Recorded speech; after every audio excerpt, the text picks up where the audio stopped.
Hello friends, welcome to study pro. আমি বিশ্বনাথ, আর আমি আজকে আবার তোমাদের জন্য একটা গুরুত্বপূর্ণ ক্লাস নিয়ে চলে এসেছি।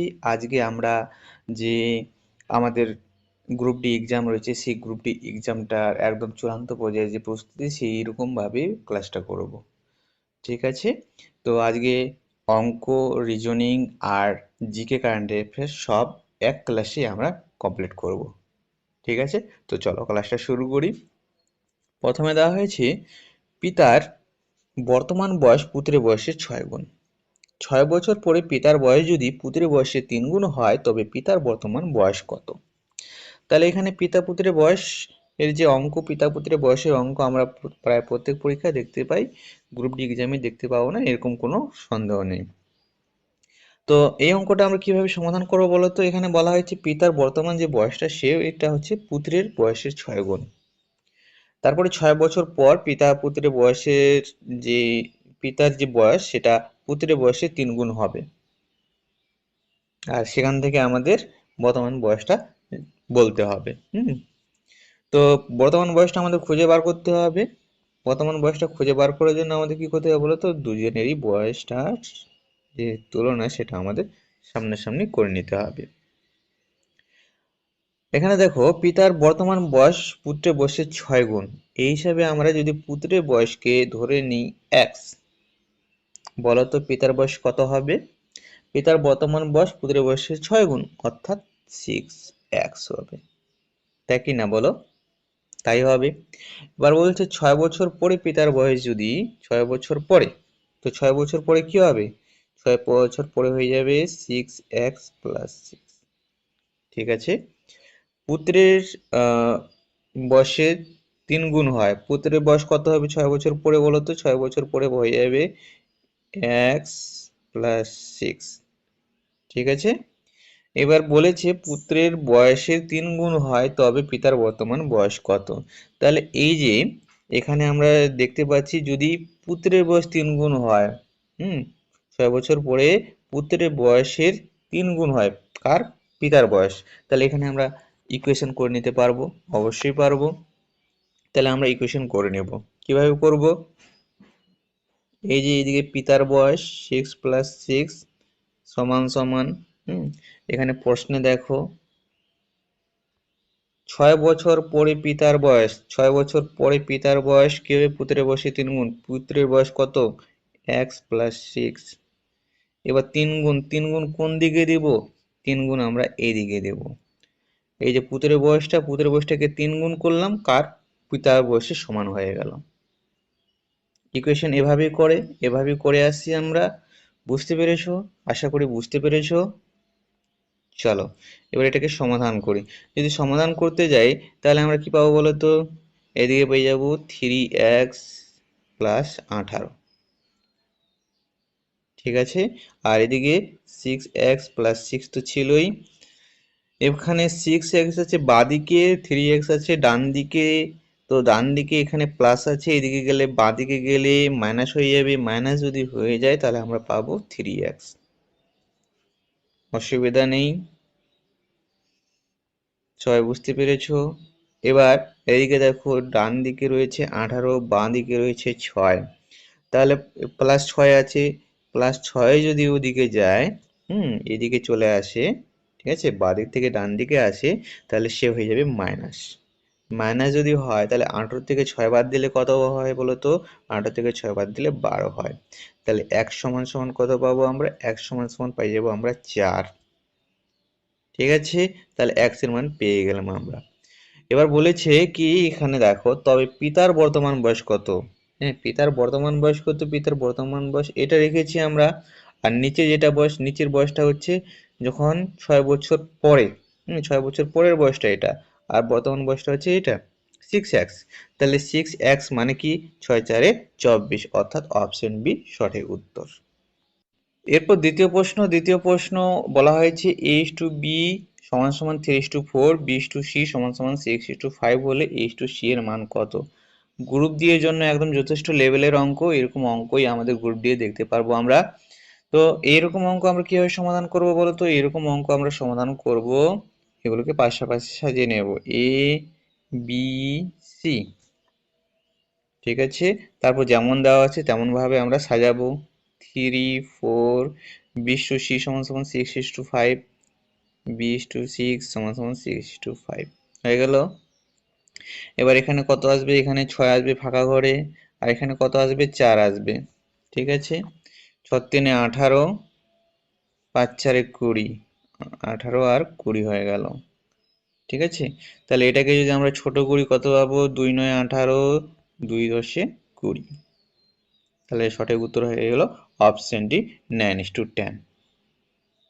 এরপর তৃতীয় প্রশ্নে বলা হয়েছে একটি ডেটল ও জলের মিশ্রণে 80% জল আছে, 60 লিটার মিশ্রণে কতটা ডেটল মেশালে সেই মিশ্রণে 75% জল থাকবে। খুবই সুন্দর অঙ্ক, তোমাদের গ্রুপ ডি এক্সামের জন্য যথেষ্ট লেভেলের অঙ্ক। এরকম অঙ্ক আমরা দেখতে পাবো। তো চলো সমাধান করি। আমরা অঙ্কটা বলা হয়েছে 60 লিটার মিশ্রণে, তাহলে 60 লিটার যে মিশ্রণ, সেই মিশ্রণে জল আছে 80%, 80% জল আছে, এটা ওয়াটার। আর এটা হয়ে গেল কি, ডেটল। ডেটল আছে 20% আর ওয়াটার আছে 80%। তাহলে আমরা এটাকে আগে বার করি, কত 80% মানে কত বলো তো। 80% মানে আমরা জানি 4/5। এবার যদি এটাকে কাটাকাটি করি তাহলে আমরা পাবো 12। এইভাবে আমাদের বার করতে হবে। 12 4 48, ঠিক আছে, 12 4 48 লিটার। 48 লিটার কি হলো, 48 লিটার হলো আমাদের ওয়াটার, অর্থাৎ 12 লিটার হবে আমাদের ডেটল। তারপরে 60 লিটার, 60 লিটার থেকে 48 লিটার বাদ দিলে আমরা ডেটলটা পেয়ে যাব। ডেটল হচ্ছে 12 লিটার। ঠিক আছে, চলো এইবার আমাদের কি করতে হবে বলো তো। এইবার আমাদের ডেটল মেশাতে হবে। এখানে কতটা ডেটল মেশালে সেই মিশ্রণে 75% জল থাকবে। ঠিক আছে, মিশিয়ে দিলাম আমরা কত, মিশিয়ে দিলাম আমরা 1 ঠিক আছে, 1 লিটার মিশিয়ে দিলাম। এবার মিশিয়ে দেওয়ার পর কি হবে বলো তো। মিশিয়ে দেওয়ার পর সেই মিশ্রণে যে জল থাকবে সেটা হচ্ছে 75%। 75% যদি জল হয় তাহলে ডেটল কত হবে, ডেটল হবে 25%। আমরা অনুপাত যদি করি তাহলে অনুপাত করলে কত পাবো বলো তো। 25 3 75, 25 1 25, তাহলে 3:1 পাবো। এটাকে যদি আমরা আবার এই এখানে দেখো, এখানে 48 লিটার আমরা ওয়াটার পেয়েছি, আর এখানে 12 + 1, অর্থাৎ এটা জল, মানে ডেটলে আরো 1 লিটার ডেটল মিক্স করেছি, তাতে আমাদের এই অনুপাতটা বের হয়েছে। এটাও তো একটা অনুপাত, তাহলে এটাকে আমরা ইকুয়েশন করতে পারি, ইকুয়েশন করতেই পারি। ইকুয়েশন করে নেব আমরা, এটা মুছে ফেলি। ইকুয়েশন কি করব বলো তো। এই যে এটা হচ্ছে জল আর এটা হচ্ছে ডেটল, 12 + 1। এই যখন 1 লিটার মিশাইছি তখন আমাদের অনুপাত হয়ে গেছে 3/1। চলো 3/1, এটাকে সমাধান করি এবার। এটাকে সমাধান করলে আমরা কত পাবো বলো তো। আমরা সমাধান করলে পাবো 48, একে 48, ঠিক আছে 48, ক্রস মাল্টিপল করতে হয় আমাদের। এবার 12 3 36 plus 36 plus 3x plus 3x, ঠিক আছে। এবার 36 যদি আমরা বাঁদিক থেকে ডান দিকে নিয়ে যাই তাহলে কি হবে, এখানে প্লাস আছে তাহলে মাইনাস হবে। 48 থেকে 36 বাদ গেলে আমরা পাবো 12। ঠিক আছে, এদিকে 3x নামবে। তাহলে x সমান সমান কত পাবো, x সমান সমান পেয়ে যাবো আমরা 3 4 12, অর্থাৎ 4। তাহলে x এর মান হচ্ছে 4। তাহলে সঠিক উত্তর হয়ে গেল অপশন বি, 4 লিটার। এরপরে 4 নম্বর প্রশ্ন। 4 নম্বর প্রশ্নে বলা হয়েছে দুটি সংখ্যার অনুপাত 10:7 এবং তাদের পার্থক্য 105 হলে সংখ্যা দুটির সমষ্টি কত। এখানে দুটো সংখ্যা রয়েছে, সেই সংখ্যার অনুপাত দিয়েছে আর অনুপাত তারপর একটা পার্থক্য দিয়েছে। তাহলে সেখানে কি আমাদের দুটো সমষ্টি পাওয়া যাবে? অবশ্যই পাওয়া যাবে। কি করে পাবো বলো তো। আমাদের অনুপাত দিয়েছে 10:7, 10:7। তাহলে এই অনুপাতের পার্থক্য তো, ওই অনুপাতের পার্থক্য হচ্ছে 3। আবার এমনি পার্থক্য তো, এমনি পার্থক্য হচ্ছে 105। তাহলে এই যে 3 পার্থক্য, 3 পার্থক্যের মান হচ্ছে 105। বোঝা গেছে আমার কথা। 3 যে অনুপাত, সেই 3 অনুপাতের পার্থক্য হচ্ছে 105। তাহলে এবার আমরা এই যে 10 অনুপাত আর 7 অনুপাতের মান বার করতে পারবো? অবশ্যই পারবো। তাহলে কি এগুলো আমরা আলাদা আলাদা করে বার করবো? না, আলাদা করে বার করা দরকার নাই। আমরা আগে এখানে 1 অনুপাত বার করি। 1 অনুপাত কত? 1 অনুপাত হয়ে যাবে 3 × 9, 3 × 5 = 15। তাহলে 1 অনুপাত হয়ে যাচ্ছে কত? 35। তাহলে 1 অনুপাতকে এখানে 17 অনুপাত, তাহলে 17 অনুপাত গুণ করি আমরা। তাহলে 1 অনুপাত হচ্ছে 35, তাহলে 17 অনুপাত কত হবে? গুণ করলে পেয়ে যাব। তাহলে গুণ করে ফেলি। 7 × 5 = 35, 5 হাতে থাকলো 3, 7 × 9 = 21, 5 × 1 = 5, 21 আর 5 = 26, 26 আর এদিকে ছিল 3 অর্থাৎ 29, 29 এর 9 বসিয়ে দিব আর থাকবে 2, 3 × 1 = 3, 3 × 2 = 5, 595। অপশন এ সঠিক উত্তর। দেখলে কত তাড়াতাড়ি উত্তর বেরিয়ে গেল। আমরা যদি এভাবে 10টাকে আবার 35 দিয়ে গুণ, তারপর 7টাকে আবার 35 দিয়ে গুণ করে আবার এই জায়গায় পৌঁছাতাম, কিন্তু আমাদের সেভাবে সময় লাগতো। এভাবে আমাদের কম সময় হয়ে গেল। এরপর 5 নম্বর প্রশ্নে বলা হয়েছে কোনো টাকা সরল সুদে 3 বছরের জন্য বিনিয়োগ করা হয়। যদি সেই একই পরিমাণ টাকা 1% বেশি সুদে বিনিয়োগ করা হতো তবে 5,400 টাকা বেশি পাওয়া যেত। আসল টাকা কত ছিল? মানে প্রিন্সিপালটা আমাদের বার করতে হবে। এই যে এই অঙ্কটা দেখছো, এই অঙ্কটায় তোমাদের কোনো কিন্তু ট্রিক্স কাজে লাগবে না। তোমরা যে কনসেপ্টটা জানো তবেই এই অঙ্কটা খুব সহজে হয়ে যাবে। আর যদি না জেনে থাকো তাহলে অঙ্কটা তোমাদের কাছে একটু জটিল হতে পারে। তাই তোমাদেরকে বলি যে সবসময় শুধু ট্রিক্স করবে না, ট্রিক্সের পিছনে ভাগবে না। অনেক সময় কনসেপচুয়াল অঙ্কগুলো হয়। আর আমাদের যতগুলো বড় বড় এক্সাম হয় সেই এক্সামগুলোতে কিন্তু কনসেপচুয়াল কোশ্চেন বেশি করে হয়। তাই বড় এক্সামে যদি টার্গেট রাখো তাহলে কনসেপ্টগুলোর পিছনে অবশ্যই যাবে। কনসেপ্ট ক্লিয়ার রাখবে। আর আমি যখন এই কনসেপচুয়াল ক্লাস দিই তখন দেখতে পাই যে ভিউ কমে যায়। অনেকে এই ক্লাসগুলো দেখে না। তো সেই রকম করবে না, ওই ক্লাসগুলো দেখবে, সেখান থেকে অনেকটা তোমাদের ডেভেলপমেন্ট হবে। তো চলো এই অঙ্কটা সলভ করি। এখানে বলেছে যে কোনো টাকা সরল সুদে 3 বছরের জন্য বিনিয়োগ করা হলো। ঠিক আছে, বিনিয়োগ করা হলো। ওই টাকা যদি 1% বাড়িয়ে দেওয়া হয় তাহলে সেই 3 বছরে 5,400 টাকা বেশি পাওয়া যায়। তাহলে বছরে যদি 1% বাড়ে তাহলে 3 বছরে কত পার্সেন্ট বাড়বে বলো তো? 3 বছরে 3% বাড়বে। আর এই 3% মানে এখানে 5,400 টাকা। 5,400 টাকা, 3% যদি 5,400 টাকা হয় তাহলে 1% বলো কত হবে? 1% হয়ে যাবে 3 × 3, 3 × 8 = 24, তাহলে 1,800 টাকা। তাহলে এই 1% যদি 1,800 হয় তাহলে 100% কত হবে বলো তো? 100% হয়ে যাবে 4টা শূন্য।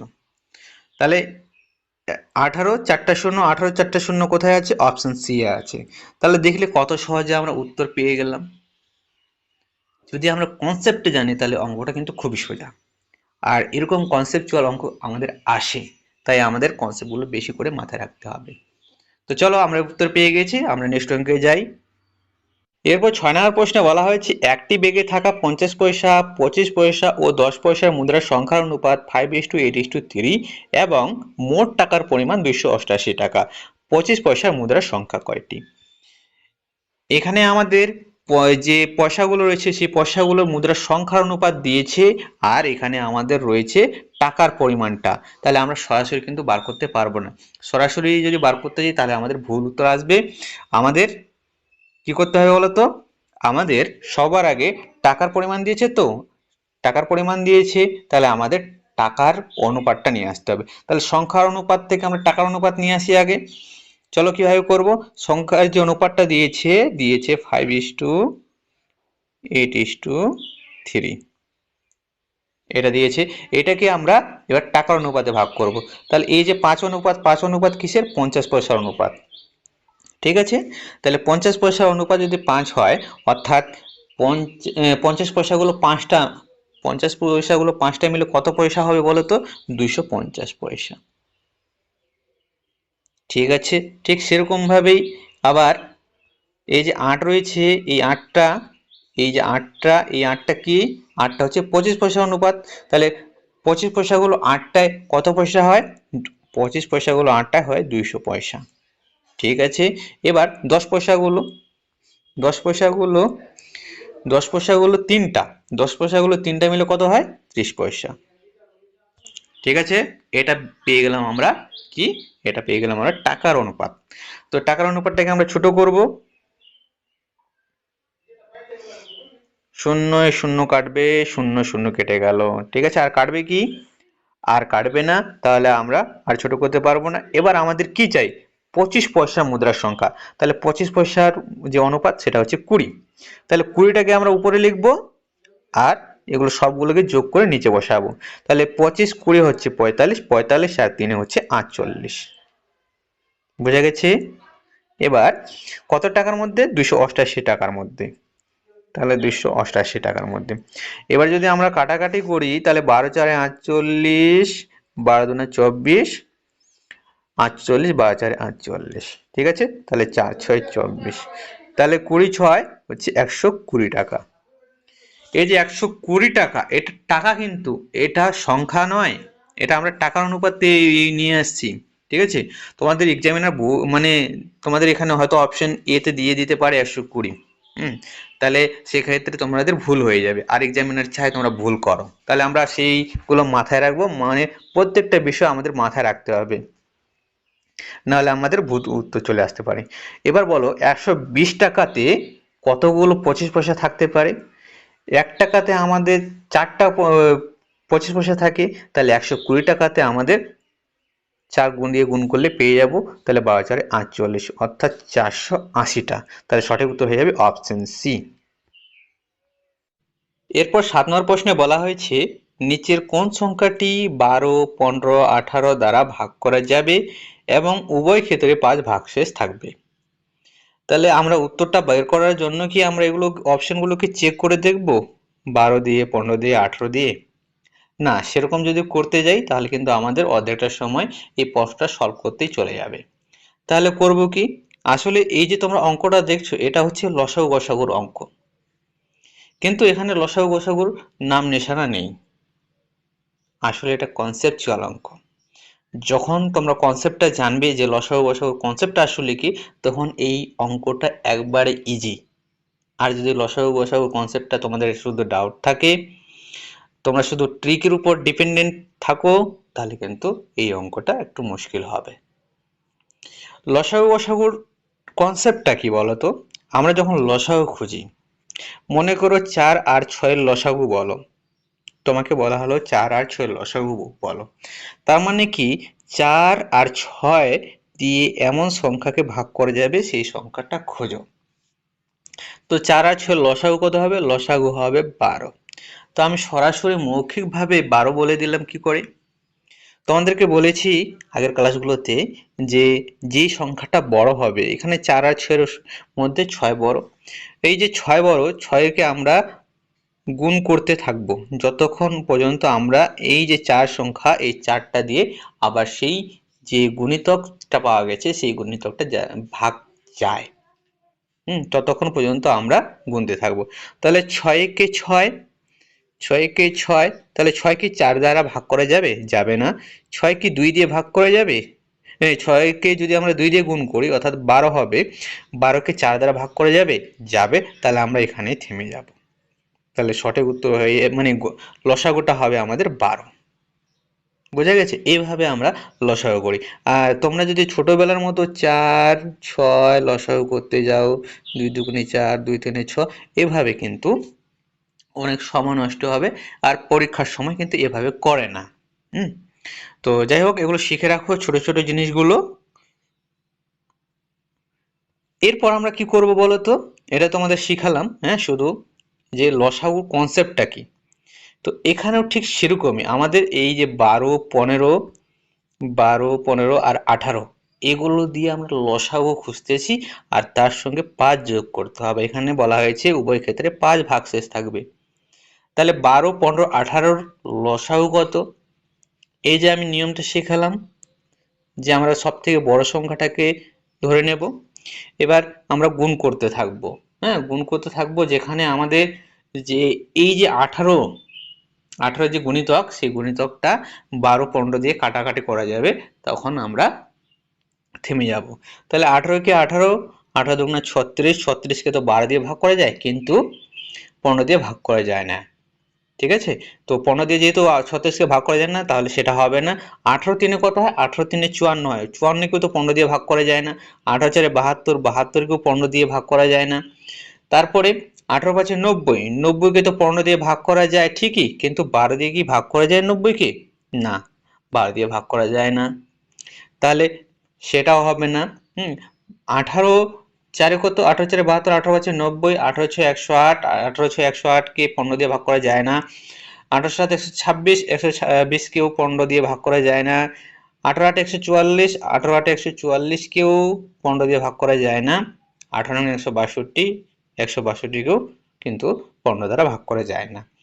তাহলে কোনটা দিয়ে ভাগ করা যায়? 18 10 180, 180কে 15 দিয়েও ভাগ করা যায়, 12 দিয়েও ভাগ করা যায়। বুঝতে পারলে? আমি এভাবে বার করি। হ্যাঁ, তোমরা যদি 12, 15, 18 দিয়ে মানে লসাগু করো, তাহলে উত্তর বেরোবে ঠিকই, কিন্তু সময় লাগবে। হ্যাঁ, তোমাদের বোঝাচ্ছি, আমার ওই জন্য সময় লাগছে, কিন্তু তোমাদের যদি না বোঝাই আর এখান থেকে শুধু 3টা সংখ্যা দিয়েছে, 3টা সংখ্যার বেশি দিলে তখন কি করবে? 5টা সংখ্যা যদি দিয়ে দেয় তখন কি করবে বলো তো? তখন সময় লেগে যেতে পারে। সেই জন্য এইভাবে তোমরা হেবিচুয়াল হও। তো 18 10 180, 180কে 15 দিয়ে ভাগ করা যায়, 15 দিয়েও ভাগ করে যায়, 12 দিয়েও ভাগ করা যায়, আর আমরা 5 যোগ করে দেব। তাহলে 5 যোগ করলে কত হবে? 5 যোগ করলে হয়ে যাবে 185। তাহলে সঠিক উত্তর হয়ে গেল অপশন বি, 185। তাহলে এরকম যদি অঙ্ক আসে তাহলে তোমরা অবশ্যই পারবে, আশা করি পারবে। এরপরে 8 নম্বর প্রশ্নে বলা হয়েছে, একটি বিদ্যালয়ে যত সংখ্যক ছাত্রছাত্রী আছে প্রত্যেকে তত সংখ্যক 50 পয়সা করে দেওয়ায় 1800 টাকা চাঁদা উঠেছে, ছাত্রছাত্রীর সংখ্যা কত? একদম খুব সুন্দর অঙ্ক। আর এরকমই অঙ্ক আমাদের কিন্তু গ্রুপ ডি এক্সামে দেখতে পাওয়া যেতে পারে। কি বলা হয়েছে এখানে? আসলে আমাদের অ্যাকচুয়ালি যেটা বার করতে বলা হয়েছে সেটা হচ্ছে যে বর্গ বার করতে বলা হয়েছে। তো বর্গমূল আসলে আর কি। তো বর্গমূল কতর বলো তো? 50 পয়সাগুলো উঠেছে। কোনগুলো পয়সা উঠেছে? 50 পয়সাগুলো। তাহলে 1800 টাকা চাঁদা উঠেছে, টাকা চাঁদা উঠেছে 50 পয়সা, সংখ্যাটা লাগবে আমাদের। তো 1800 টাকায় কতগুলো 50 পয়সা রয়েছে? 3650 পয়সা রয়েছে। এইবার বলো যে কতজন ছাত্র রয়েছে আর কতজন করে টাকা দিয়েছে। মানে যতজন ছাত্র রয়েছে ততগুলি মানে 50 পয়সা দিয়েছে। তাহলে 60 জন রয়েছে আর প্রত্যেকে 60টি করে 50 পয়সা দিয়েছে। বোঝা গেল? সেটাই বলেছে যে একটি বিদ্যালয়ে যত সংখ্যক ছাত্রছাত্রী আছে প্রত্যেকে তত সংখ্যক 50 পয়সা করে দিয়েছে। তাহলে উত্তর হলো 3600। তাহলে দেখো, এগুলো হচ্ছে কনসেপচুয়াল অঙ্ক। কনসেপ্টটা যদি তোমরা জানো আর অঙ্কের যে ভাষাটা, সেটা ভাষাটা যদি বুঝতে পারো, তাহলে অঙ্কটা কিন্তু কিছুই ছিল না, জলের মতো সোজা ছিল। তাহলে এইগুলো বিষয় আমাদেরকে মাথায় রাখতে হবে। আর এইরকম কনসেপচুয়ালি অঙ্ক আমাদেরকে কিন্তু পরীক্ষায় দেখা যেতে পারে। চলো এবার নেক্সট অঙ্কে যাই। এরপর 9 নম্বর প্রশ্নে বলা হয়েছে, এক দোকানদার 400 টাকায় একটি জামা 30% ক্ষতিতে ও 800 টাকায় একটি প্যান্ট 40% লাভে বিক্রি করে। দোকানদারের মোটের উপর কত টাকা লাভ বা ক্ষতি হয়েছে? তাহলে দোকানদার একটা জামা আর একটা প্যান্ট বিক্রি করেছে, তার জামা বিক্রি করে ক্ষতি হয়েছে 30%, আর প্যান্ট বিক্রি করে 40% লাভ হয়েছে। প্যান্ট বিক্রি করে 40% লাভ হয়েছে, ক্ষতি হয়েছে জামা বিক্রি করে। তো এবার মোটের উপর আমাদের খুঁজে বার করতে হবে। তাহলে আমরা এই হিসাবটা কিভাবে বার করবো বলো তো? জামার হিসাব আলাদা করে, প্যান্টের হিসাব আলাদা করে বার করে সেগুলোকে যোগ বিয়োগ করব, তারপর আমাদের উত্তর বের হবে, তাই তো? তোমরা যেভাবে ক্যালকুলেশন করবে, হ্যাঁ, সেভাবে কিন্তু সময় লাগবে। কিভাবে ক্যালকুলেশন করলে আমাদের সময় কম লাগবে শিখে নাও এটা। এখানে বলেছি এক দোকানদার 400 টাকায় একটি জামা 30% ক্ষতিতে। তাহলে জামাটাতে ক্ষতি হয়েছে, জামাটাতে কত ক্ষতি হয়েছে বলো তো? জামাটাতে 30% ক্ষতি হয়েছে। 400 টাকা 30% মানে কত? এখানে দেখো পার্সেন্ট আছে, পার্সেন্টেজ মানে আমরা দুটো শূন্য কেটে দেব, তাহলে শুধু 4 থাকবে এখানে। তাহলে 4 30-এ কত হয়? 120 টাকা। তাহলে 120 টাকা ক্ষতি হয়েছে। ঠিক আছে, এবার প্যান্টের হিসাবটা আসি। 800 টাকায় একটি প্যান্ট, 800 টাকায় একটি প্যান্ট 40% লাভে, তাহলে এখানে লাভ হয়েছে। লাভ কত হয়েছে? ক্ষতি মানে কি জানি আমরা? মাইনাস জানি, ঠিক আছে? ক্ষতি মানে আমরা মাইনাস জানি।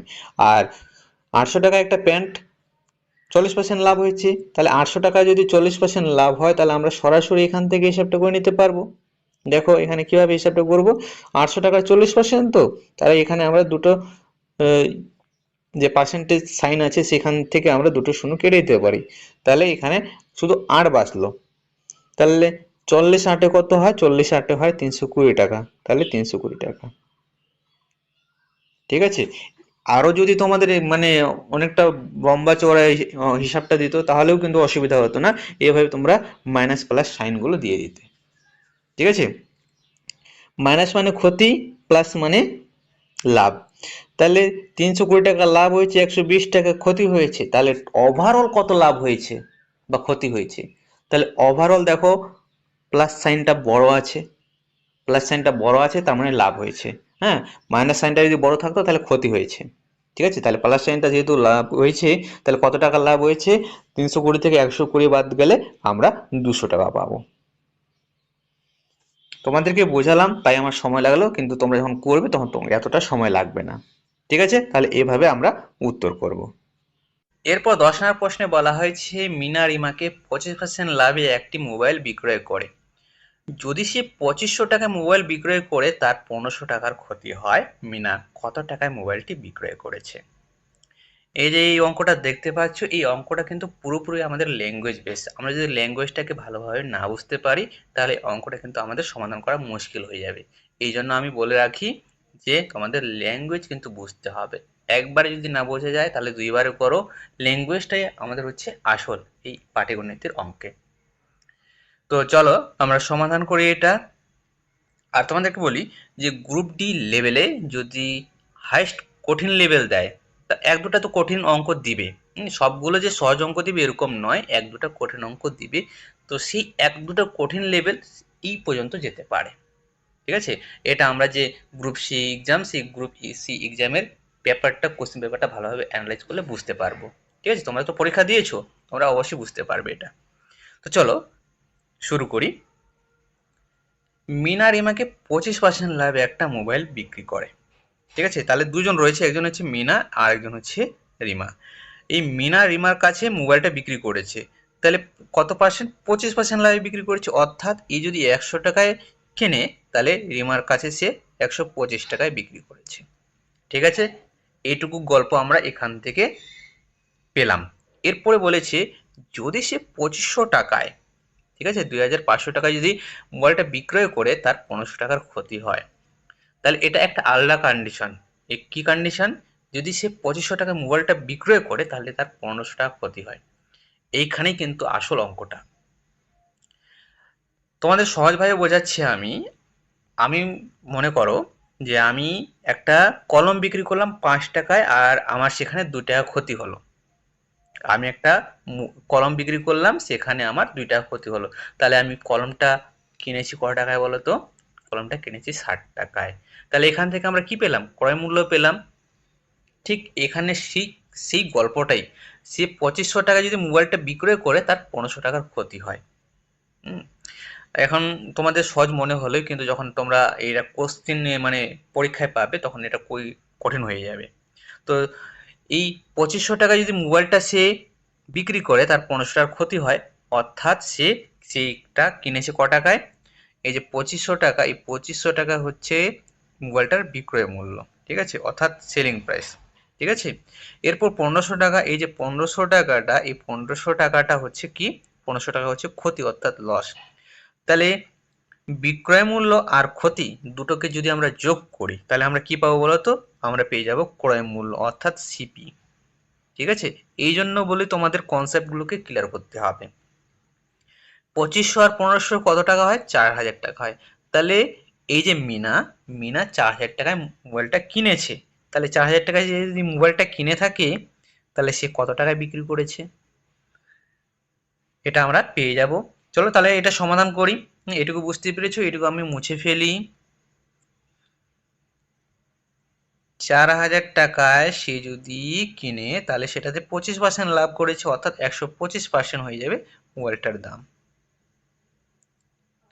দুটো শূন্য কেটে দিলে আমরা পাবো 40 ইন্টু 125। তাহলে 4 দিয়ে গুণ করি আগে, 4 5 20, শূন্য হাত থাকলো 2, 4 দুগুনি 8, 8 আর 2 হাতের হয়ে গেল 10, 10 শূন্য হাত থাকলো 1, 4 একে 4, 4 একে 5। ঠিক আছে, 125 4 হয়ে যায় 500, আর একটা শূন্য থেকে যায়, তাহলে এটা এখানে বসিয়ে দিলে আমরা পেয়ে যাবো 5000 টাকা। তাহলে সঠিক উত্তর হয়ে যাবে অপশন ডি, 5000 টাকা। এরপর 11 নম্বর প্রশ্ন। 11 নম্বর প্রশ্নে বলা হয়েছে 3 বছর আগে এর বয়স ছিল 21, 4 বছর পর এ ও বি এর বয়সের অনুপাত 7:5 হবে, বি এর বর্তমান বয়স কত? তাহলে ঘটনাটা হচ্ছে 3 বছর আগে এর বয়স দেওয়া হয়েছে 21, আর 4 বছর পর মানে এখন থেকে 4 বছর পর যে এ আর বি এর বয়সের অনুপাত হবে 7:5, সেখান থেকে আমাদের বি এর বর্তমান বয়সটা বার করতে হবে। তো চলো আমরা বয়সের অঙ্ক জানি, শিখেছি, এর আগে আমরা অনেকবার করেছি। তো বয়সের অঙ্কগুলো আমরা কিভাবে করব, এভাবে পাশাপাশি সাজিয়ে নেব। হ্যাঁ, এভাবেই তোমাদের 90% অঙ্ক সলভ হয়ে যাবে। ঠিক আছে, বয়সের যেগুলো অঙ্ক রয়েছে সেগুলো 90% এভাবেই সলভ হয়ে যাবে। তো চলো করি এবার। বলা হয়েছে 3 বছর আগে এর বয়স ছিল 21, তাহলে 3 বছর আগে এর বয়স ছিল 21, তাহলে 3 বছর আগেকার ঘটনাটা এটা। ঠিক আছে, 3 বছর আগে 21, আর বিয়ের বয়স হচ্ছে কত? বিয়ের বয়স আমাদের দেওয়া নাই। বিয়ের বয়স, বিয়ের যে বয়স সেটা আমরা কিন্তু অনুমানও করতে পারবো না, যেগুলো ইনফরমেশন দেওয়া হয়েছে সেখান থেকে। তাই আমরা কি করব বলো তো, আমরা x ধরে নেব। x ধরে নিলে আমাদের কোনো অসুবিধা নেই। এবার বলো 3 বছর আগে যদি এই ঘটনাটা ঘটে তাহলে বর্তমানে কি? বর্তমানে হয়ে যাবে 21, এর বয়স হয়ে যাবে 21 প্লাস 3 24 হয়ে যাবে। বোঝা গেছে এইটুকু? আর বিয়ের যেটা বয়স, বিয়ের বয়স হয়ে যাবে x প্লাস 3। আশা করি কোনো অসুবিধা নেই। এরপরে আবার কি বলা হয়েছে যে 4 বছর পর, 4 বছর পর, 4 বছর পর কি ঘটনাটা ঘটবে? যখন আমরা 4 বছর পর ঘটনাটা পাবো, সেই ঘটনাটা কি? 4 বছর পর এর বয়স হয়ে যাবে 28, তাই তো? এখন 24, তো 4 বছর পর 28 হয়ে যাবে। আর যে বিয়ের বয়সটা, বিয়ের বয়সটা কি হবে? বিয়ের বয়সটা হয়ে যাবে x প্লাস 7। এখন আছে x প্লাস 3, তাহলে 4 বছর পর x প্লাস 7 হয়ে যাবে। এর বয়সের অনুপাত এখানে দেখো 7:5 হবে, আর অনুপাতটা হয়ে যাচ্ছে 7:5। তাহলে 4 বছর পর যে এই যে বয়সটা হচ্ছে এটার অনুপাত বলে 7:5 হবে। তাহলে এটাকে আমরা ইকুয়েশনে করে নিই। তাহলে ইকুয়েশন যদি করি আমরা 28 x প্লাস 7 ইকুয়াল টু 7/5। এটাকে সলভ করব আমরা, 7x পেয়ে যাব প্লাস 7 সাথে 49, তাহলে 8 5 40, শূন্য হাতে থাকলো 4, 5 গুণে 10, 4 14। তাহলে 7x সমান সমান কত হবে বলো তো? 140 থেকে 49 বাদ দিলে 1, 5, 14 থেকে 5 গেলে 9, 91। তাহলে x সমান সমান কত? x সমান সমান 7 একে 7, 7 3 21, 13। তাহলে x এর মান পেলাম আমরা 13। এবার বলো বিয়ের বর্তমান বয়স কত? বর্তমান বয়স হচ্ছে x প্লাস 3, তাহলে 13 আর 3 16। তাহলে সঠিক উত্তর হয়ে যাবে অপশন ডি, 16। এরপর 12 নম্বর প্রশ্ন। 12 নম্বর প্রশ্নে বলা হয়েছে একটি স্কুলে 680 জন ছাত্রছাত্রীর মধ্যে কলা বিভাগের তুলনায় বিজ্ঞান বিভাগে 120 জন ছাত্রছাত্রী বেশি পড়াশোনা করে। যদি কলা বিভাগে 20% ছাত্রী এবং বিজ্ঞান বিভাগে 180 জন ছাত্র পড়াশোনা করে, তবে ওই স্কুলে মোট কতজন ছাত্র পড়াশোনা করে? এই যে লম্বা চওড়া অঙ্কটা দেখতে পাচ্ছ, এই লম্বা চওড়া অঙ্ক দেখে তোমরা যদি ভয় পাও আর অঙ্কটা যদি তোমরা পরীক্ষায় ছেড়ে আসার চিন্তা ভাবনা করো, তাহলে তোমাদের বড় ভুল হবে। কেন বলছি এই কথাটা আমি? দেখো এই অঙ্কে কিন্তু কোনো জটিলতা বেশি কিছু নেই, শুধু আমাদেরকে এই ইনফরমেশনগুলো পড়ে ভালোভাবে অঙ্কটা সমাধান করতে হবে। তো চলো আমরা অঙ্কটা ভালোভাবে সমাধান করি। এখানে বলেছি একটি স্কুলে 680 জন, 680 জন ছাত্রছাত্রী পড়াশোনা করে। ঠিক আছে, এটার মধ্যে দুটো বিভাগ আছে, একটা হচ্ছে কলা বিভাগ আর একটা হচ্ছে বিজ্ঞান বিভাগ। এখানে বলেছে কলা বিভাগের তুলনায় বিজ্ঞান বিভাগে 120 জন ছাত্রছাত্রী বেশি পড়াশোনা করে। এই যে এইটুকু ইনফরমেশন দেওয়া হলো, এই ইনফরমেশন থেকে আমরা কোন ইনফরমেশনটা বার করতে পারবো বলো তো? এখানে বলেছে দুটো বিভাগ, একটা হচ্ছে বিজ্ঞান বিভাগ আর একটা হচ্ছে কলা বিভাগ। তাহলে বিজ্ঞান বিভাগের জন্য আমরা সায়েন্স লিখলাম অর্থাৎ এস লিখলাম, আর কলা বিভাগের জন্য আমরা আর্টস অর্থাৎ এ লিখলাম। ঠিক আছে, এবার বলেছে এইখানে দেখো যে বিজ্ঞান বিভাগে 120 জন ছাত্রছাত্রী বেশি পড়াশোনা করে, তাহলে এই যে বিজ্ঞান বিভাগ, এই বিজ্ঞান বিভাগে 120 জন ছাত্র বেশি পড়াশোনা করে। ঠিক আছে, অর্থাৎ যোগ দিয়ে দিলাম 120 জন। তাহলে এইখানে 120 জন বেশি ছাত্রছাত্রী পড়াশোনা করে। এইবার এখানে আমরা সায়েন্সে কতজন ছাত্রছাত্রী পড়াশোনা করে আর আর্টসে কতজন ছাত্রছাত্রী পড়াশোনা করে এইটুকু ইনফরমেশন থেকে বার করতে পারবো কি? অবশ্যই পারবো। কিভাবে পারবো বলো তো? আগে 680 থেকে 120 জনকে বাদ দাও, মানে বিয়োগ করো। বাদ দিতে বলছি মানে বিয়োগ করতে বলছি। ঠিক আছে, তাহলে 680 থেকে আমরা 120কে যদি বাদ দিই অর্থাৎ বিয়োগ করি, তাহলে আমরা কত পাবো বলো তো? 0, 8 থেকে 2 গেলে 6, 6 থেকে 1 গেলে 5, 560। এই যে ছাত্রছাত্রী এই রয়েছে, এটাকে আবার 2 দিয়ে ভাগ করো, অর্থাৎ 2 দুনি 4, 2 8 16, 280 জন। এই 280 জন করতে প্রত্যেকটাতেই পড়ে। তারপরে 120 জন বেশি পড়ে কোথায়? সায়েন্সে। অর্থাৎ সায়েন্সে 280 আর 120 টোটাল কত হবে বলো তো? 280 আর 120 হয়ে যাবে 400। 80 আর 20 100, অর্থাৎ 300 আর একে 400। ঠিক আছে, এবার 400 জন পড়ে আমাদের বিজ্ঞান বিভাগে আর 280 জন পড়ে কলা বিভাগে। এইটুকু বুঝতে পেরেছো কি? আমরা আগে কি করলাম? 680 থেকে 120 জনকে বিয়োগ করলাম, কারণ এখানে বলেছে যে বিজ্ঞান বিভাগে বেশি পড়ে, বিজ্ঞান বিভাগে বেশি পড়ে। তাহলে বিজ্ঞান বিভাগের যেটা বেশি সেটাকে আমরা সাইড করে রেখে দিলাম, আলাদা করে রেখে দিলাম। তারপর দুটাকে মানে 560 যেটা পেয়েছি সেটাকে 2 ভাগে ভাগ করে দিয়েছি। হ্যাঁ, 2 ভাগে ভাগ করে দেওয়ার পর পেয়ে গেছি আমরা 280। 280 এটাতেও পড়ে এটাতেও পড়ে, আর 120 জন তো বেশি পড়ে। তাহলে 120 জনকে যদি আমরা 280-র সঙ্গে যোগ করি তাহলে আমরা পেয়ে যাই 400। তাহলে 400 জন পড়ে কিসে? এই আমাদের বিজ্ঞান বিভাগে। তাহলে এখান থেকে আমাদের আর কিছু দরকার নেই, এইটুকু আমরা বুঝতে পেরেছি। তাহলে এইটুকু যদি আমি মুছে ফেলি তাহলে তোমাদের কোনো অসুবিধা হবে না। ঠিক আছে, আমরা এইটুকু অবধি গণনাটা বুঝে নিয়েছি। এরপর যদি কলা বিভাগে 20% ছাত্রী, এই যে কলা বিভাগ অর্থাৎ আর্টস, এই আর্টসে আমরা কি গার্লস পেয়েছি কত? 20%। তাহলে 20% যদি আমরা গার্লস পাই তাহলে বয়স কত হবে বলো তো? বয়স হয়ে যাবে 80%। তাহলে 80% হয়ে গেল বয়েজ। এবারে যদি 80% বয়েজ হয় তাহলে 80% কত? 280-র 80% কত? 200। আচ্ছা থাক, এটা আমরা আরো এগিয়ে যাই। এখানে বলেছে বিজ্ঞান বিভাগে 180 জন ছাত্র পড়াশোনা করে। তাহলে বিজ্ঞান বিভাগ এখানে সায়েন্স, এই সায়েন্সে বলেছে 180 জন কি? 180 জন ছাত্র পড়াশোনা করে, অর্থাৎ বয়েজ পড়াশোনা করে। তাহলে গার্লস কতজন পড়ে সেটা আমরা পরে বার করবো, এখানে আগে পুরো অঙ্কটা পড়ি। তবে ওই স্কুলে মোট কতজন ছাত্র পড়াশোনা করে, তাহলে আমাদের গার্লসগুলো কোনো দরকারই নাই বার করার। তারা কতজন পড়ে না পড়ে আমাদের কোনো দরকার নেই, আমাদের শুধু বয়সের দরকার। তো বয়স তো এখানে 180 জন বলে দিয়েছে আর এখানে 80% বলেছে। ঠিক আছে, সায়েন্সে 180 জন আর আর্টসে 80%। তাহলে 280-র 80% কত হবে বলো তো? 280-র 80% হয়ে যাবে, দুটো পার্সেন্টেজ আছে যেহেতু, তাহলে আমরা দুটো শূন্য কেটে দিতে পারবো। তাহলে 28 8-এ কত হবে বলো? 8 8-এ 64-র 4 হাত থাকলো 6, আর 19 16, 6 22। ঠিক আছে, 224। তাহলে 224 শেষে 4 আসছে, এখানে শূন্য আছে, অর্থাৎ অপশন সি হবে উত্তর। তবু আমি তোমাদের করে দেখাচ্ছি। আর এইটুকু বুঝতে পারলে 280-র 80%, তো 280-র 80% আমরা কিভাবে করবো? এভাবে তো বার করি না, এখানে শূন্য কেটে দেবো, এখানে শূন্য কেটে দেবো, ব্যাস। তাহলে আমি তো সরাসরি এই পার্সেন্টেজ দেখে, হ্যাঁ এই পার্সেন্টেজটা দেখে দুটো শূন্য কেটে দিয়েছি। তাহলে আমরা এতটা সময় নষ্ট করবে কেন? পরীক্ষা তো আমাদের সময়টা অনেক দাম, অনেক মূল্য আছে সেটার। তাহলে আমরা 80% পেলাম 224 আর 180।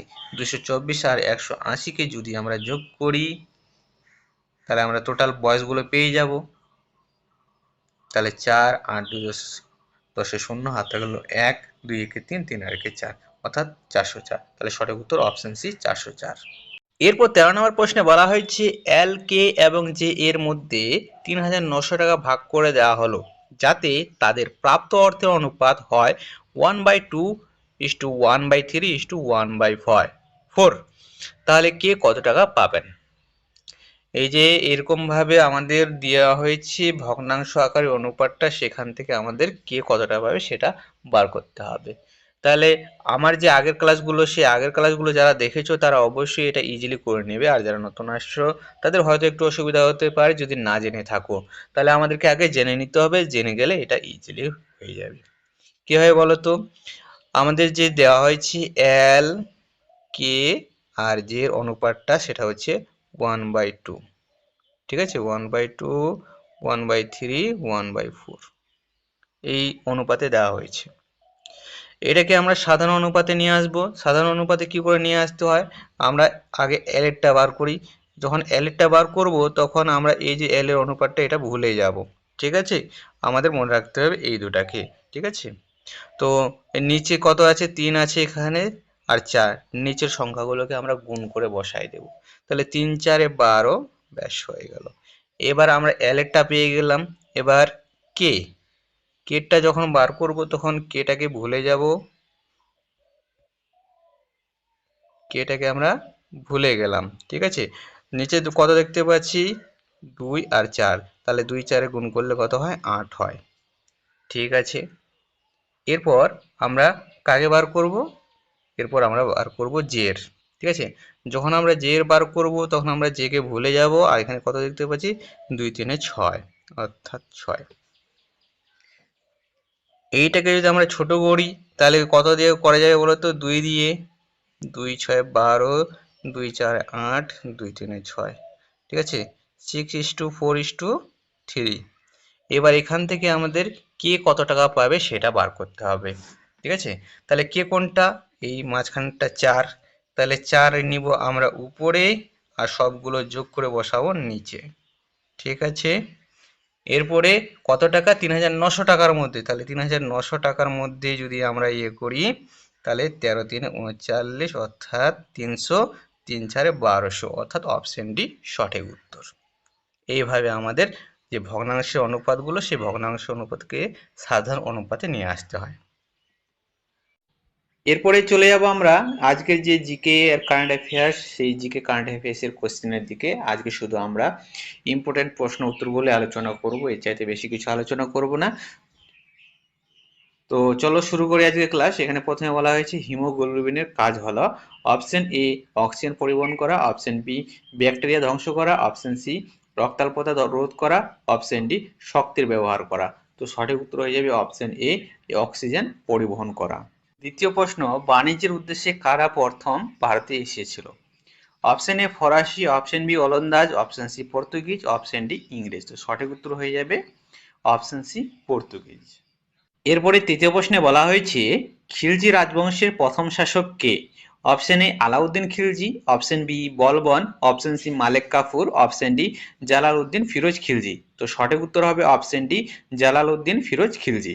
4 প্রশ্নে বলা হয়েছে আন্তর্জাতিক মুদ্রা তহবিল অর্থাৎ আইএমএফ এর সদর দপ্তর কোন দেশে অবস্থিত? Option A America, option B চীন, option C Singapore, option D Canada. তো সঠিক উত্তর হয়ে যাবে option A America.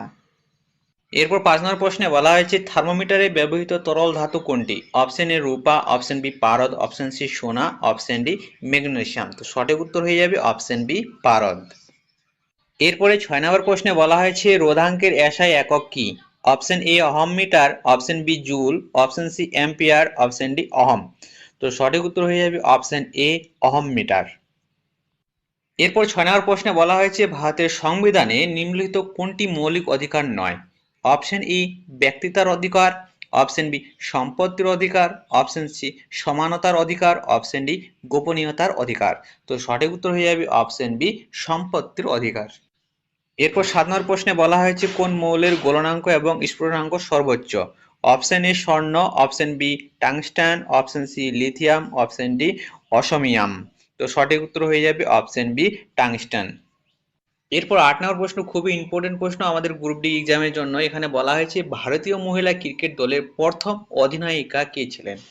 Option A Harmanpreet Kaur, option B Mithali Raj, option C Jhulan Goswami, option D Shantha Rangaswamy.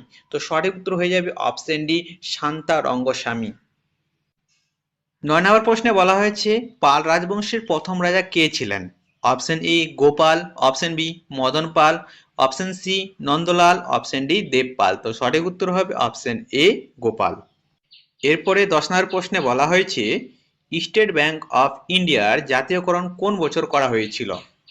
Option A 1955 সালে, অপশন বি 1965 সালে, অপশন সি 1945 সালে, অপশন ডি 1935 সালে। তো সঠিক উত্তর হয়ে যাবে অপশন এ 1955 সালে। এরপরে 11 নম্বর প্রশ্ন। 11 নম্বর প্রশ্ন খুবই একটা ইম্পর্টেন্ট প্রশ্ন। এখানে বলা হয়েছে ভারতের টেলিকম রেগুলেটরি অথরিটি এর সদর দপ্তর কোন শহরে অবস্থিত? Option A Mumbai, option B Hyderabad, option C নতুন দিল্লি, অপশন ডি কলকাতা। তো সঠিক উত্তর হবে অপশন সি নতুন দিল্লি। এরপর 12 নম্বর প্রশ্ন। 12 নম্বর প্রশ্নে বলা হয়েছে সতীদাহ প্রথা কে রোধ করেন? Option A Lord Dalhousie, option B Lord Curzon, option C Lord William Bentinck, option D Lord Canning. তো সঠিক উত্তর হবে option C Lord William Bentinck. এরপর 13 নম্বর প্রশ্নে বলা হয়েছে 2025 সালে মোট কতজনকে পদ্ম পুরস্কার দেওয়া হয়? Option E 132, option B 121, option C 139, option D 137। তো সঠিক উত্তর হয়ে যাবে অপশন সি 139। এরপরে 14 নম্বর প্রশ্নে বলা হয়েছে কোন ভারতীয় মহিলা প্রথম এভারেস্ট জয় করেন?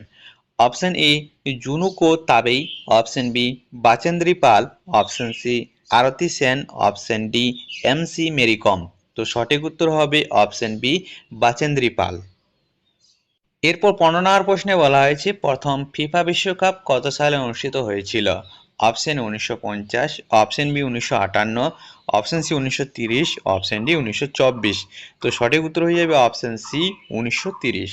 এরপর 16 নম্বর প্রশ্নে বলা হয়েছে ওডোমিটার যন্ত্রের সাহায্যে কি পরিমাপ করা যায়? অপশন এ বৈদ্যুতিক শক্তি, অপশন বি তেজস্ক্রিয়তা, অপশন সি অতিক্রান্ত দূরত্ব, অপশন ডি এরোপ্লেনের গতিবেগ। তো সঠিক উত্তর হয়ে যাবে অপশন সি অতিক্রান্ত দূরত্ব।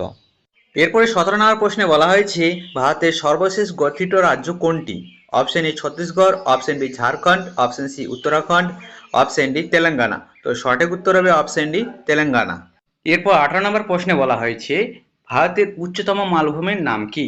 Option A Tibet, option B Pamir, option C Ladakh, option D Pir Panjal. তো সঠিক উত্তর হয়ে যাবে অপশন সি লাদাখ।